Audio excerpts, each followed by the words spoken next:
Here we go. Pats, Eagles, very memorable rematch. There's the 2017 World Championship banner. The Patriots in that game did not punt a single time. They did in this one for sure. In fact, both teams did a lot. But we got Jules.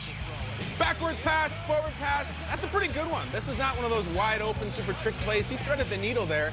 That was the second of 2 trick play passes the Patriots tried. Maybe out of necessity because the offense is not shining. But man, this defense is good. Nelson Aguilar almost brought that one in, and then the meme guy for the unlike Aguilar from that crazy fire hood thing where they were throwing out kids and everything. That guy was everywhere, all over Twitter. But more importantly, the Eagles scored 10 points at home in a really, really big game against a good opponent. They got problems. Patriots, all I really care about is the numbers 9 and 1. You see them right there. But after the game, Eagles quarterback Carson Wentz, he spoke about the team's missed opportunities on the offensive side. A really good defense, so hats off to them. They did a great job taking away some things that we wanted to do. It's frustrating because we came out, pretty hot. We didn't convert that first drive, but got 3 points, and then went down and scored, and then that was it. That was it for our offense. So, hats off to them. They played a great defensive game, but we got to be better. It's good to win. Go on the road and win is always tough. So they all count the same. But anytime we go on the road and beat a good team is a good feeling. Patriots right the ship. That defense back to looking like the class of the league after Lamar Jackson had his way with them prior to their bye week. The Eagles 5-5 through 10 games.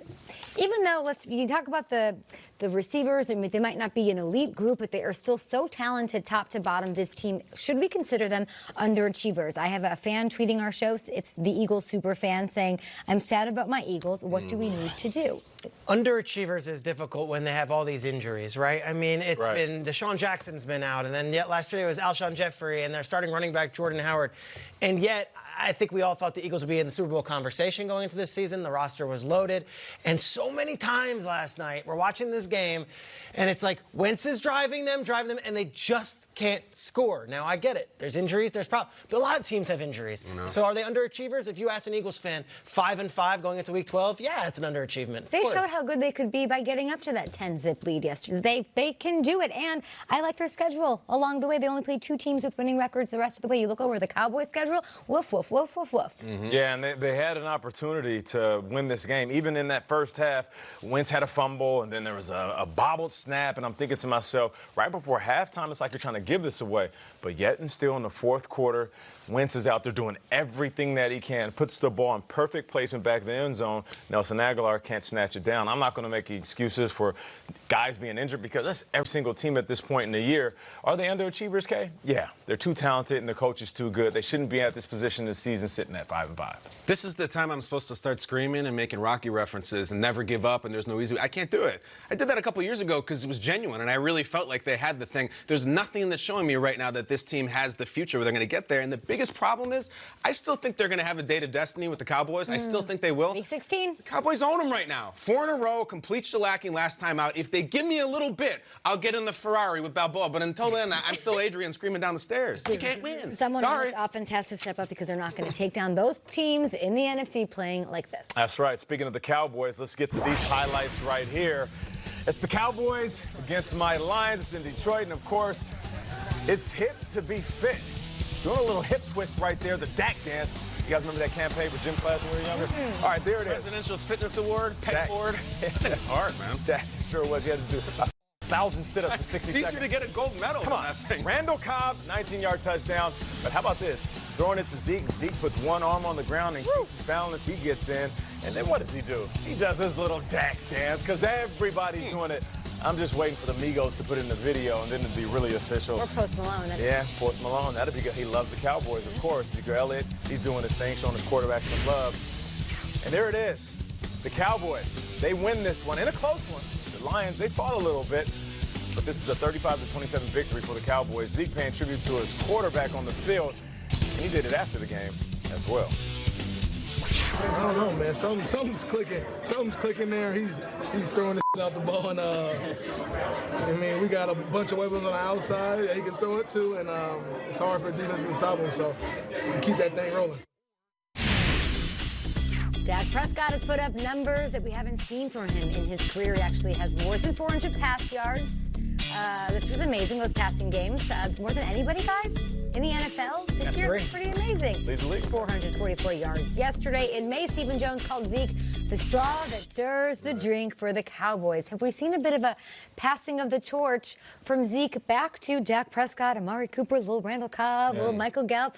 I mean, this new Kellen Moore offense certainly is opening it up, and I'm not sure that run first, run often is their identity anymore. Forget the straw that stirs the drink. How about the check that hits the account? I mean, what does Dak Prescott got to do? He's playing at a high level. He's carrying all of the pressure of this team. I mean, game in and game out, it's, you know what? What do you want? Do you want this to be a running game? All right, cool. I'll give it to my running back. Or do you want us to light up the skies? Oh, yeah, I could throw it with the best of them. I mean, my guy is putting up 400 yards like it's nothing. I'm still waiting, like everybody else, for him to get paid. Who have they beaten? Doesn't matter. Who have they beaten? They're 6-4. They beat Bo Scarborough and Jeff Driscoll. They lost to the Vikings at home last week. Like, I can't crown the Cowboys and Dak Prescott. They haven't beat anyone yet this season. Still, they haven't had that hallmark win. So they got those games coming up. Kay mentioned the schedule. Let's hold off on Dak deserves a $40 million contract based on beating a terrible Detroit Lions team yesterday. And let's wait until they actually play these games that are going to make or break this season. I can wait. That's crazy. I can wait on Dak. Bro, money has been given out to lesser quarterbacks. Money has been given out to less talented quarterbacks for doing much less in this league. Does that make it right? Are the Rams doing flips about Jared Goff right now, giving him that money? Dak is better than Jared Goff. It's fair. So pay Dak.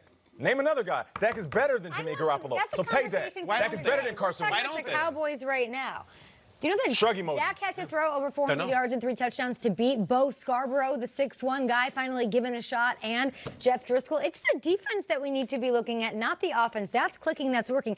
For some reason, Triggs, this team cannot put it all together and not allow big plays. Big Bo running up and down the field. Kenny Golladay, all these guys making plays. The defense needs to shore it up with that schedule coming up. I saw Dak lose to the Jets a couple weeks ago. Stop crowning. Stop going to Dak. All right. Defense got to step up. We're going to everybody get on to defense it right got paid. now. This Friday on NFL Network, the first of 6 weekly specials revealing the NFL 100 all-time team spanning the entirety of the game's history. We've been hearing so much about this, but very few details. It's Rich Eisen, Bill Belichick, and Chris Collinsworth. Powerhouse team announcing the 100 players and 10 coach roster. That's what it is, and as selected by a blue ribbon panel. The running backs are the first position to be revealed. It's the premiere of the NFL 100 all-time team. It is Friday at 8 p.m. Eastern, right here on NFL Network. Well, here's a look at some of the greatest running back moments in league history in this week's installment of NFL 100 in 100. Give me 18 inches of daylight. That's all I need. A spectacular run.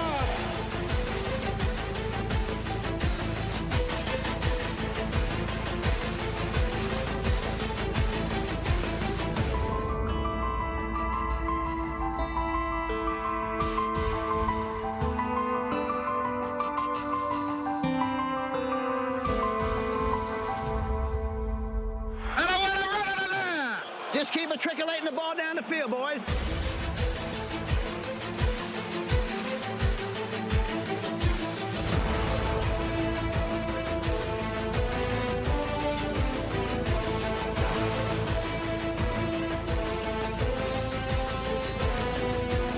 Side breaks one tackle to the 40, fights free. A cut that only few have ever been able to make. Running like a possessed man. Sometimes you just got to look to the heavens and say, wow. He comes back up the right sideline, breaks the third tackle. Oh, what a bonanza, spectacular run. Touchdown 49ers. 99 yards. 99 yards.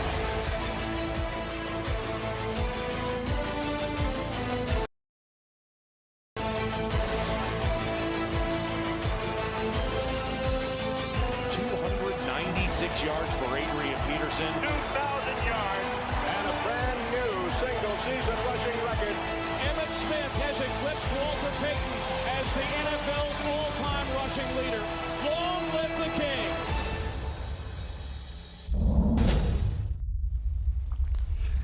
Take your pick. You know, when I was in high school, I went to a football camp at St. Edward's College in Texas, and one of the counselors at that camp was Jason Garrett, who at the time was on the Dallas Cowboys. And you got to ask one of the counselors one of the questions. You know, I got to ask a question. I said, you play with Emmitt Smith. Is he the best running back in the league? He said he's not the best in the league. He's the greatest of all time. Respectfully to Jason Garrett, he is wrong, because one of my favorite thoughts is, what if Barry Sanders was on that Cowboys team with that line, and he would have ran for 3,000 yards? Barry, of all of those gentlemen, is the one that jumps out. And yet I see Earl Campbell having 5 guys on his back, shedding tackles, and having his jersey torn off, and I say, if you put Earl Campbell on behind that Dallas Cowboys offensive Earl would line, have done well, too. He's probably the greatest of all time. The running back position, the NFL's been blessed with some of the best. Yeah, what about Sweetness? Rest in peace. If he was behind that line, but I'm in full agreement with you, Kyle. Barry Sanders would have obliterated the rushing record if he was behind a good line and didn't retire after 9 years. I've never seen you so nervous in meeting someone than Barry Sanders. Oh, it was incredible. And, you know, Barry is very soft-spoken, but I was literally shaking, and like I was like a little fanboy, and I like it. More Good Morning Football on the way. So Nick Foles was back. Yeah. Didn't work out so hot. The Colts are good. The Colts are very good. Is it rust? Did they make a mistake? Is Minch? I mean, what's the deal?